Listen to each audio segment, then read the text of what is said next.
Well, you may have noticed new murals going up in different parts of Fort Wayne. They're part of the city's Faces of the Fort Civil Rights and Social Justice mural project. Fox 55's Kelsey Mannix is live at one of the murals right now. Kelsey, who's on the murals and how were they selected?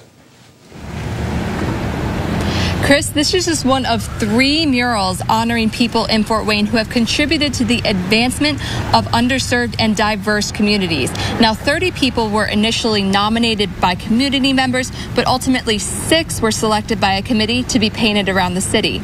Not only will these murals honor these individuals, they will also showcase the diversity of Fort Wayne.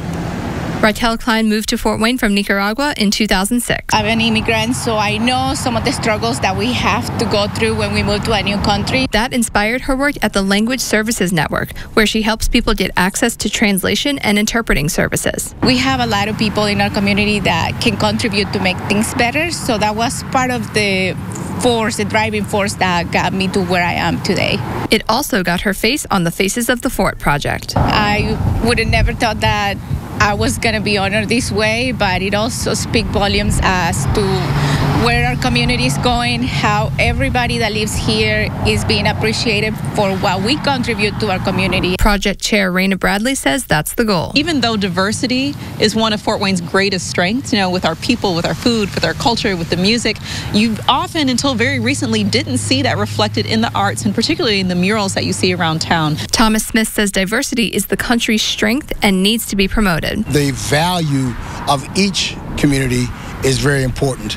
I think it's important for us to recognize it and to celebrate it. Smith is on a mural with Klein and was selected because of his work as the first black football coach in Fort Wayne Community Schools and first black principal at Southside High.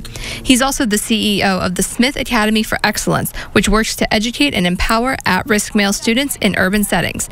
He's honored by his selection and likes the artist's work. Well, I think it's excellent. I enjoy seeing it. The artist, Mitchell Egley, grew up in Fort Wayne. This is the town that I wish I grew up in, and I'm so glad to see it on par with many other major cities in the efforts for culture, for the arts, and for representation of community leaders.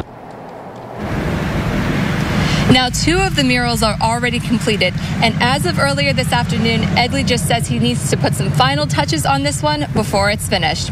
Reporting live in Fort Wayne, I'm Kelsey Mannix, Fox 55 News.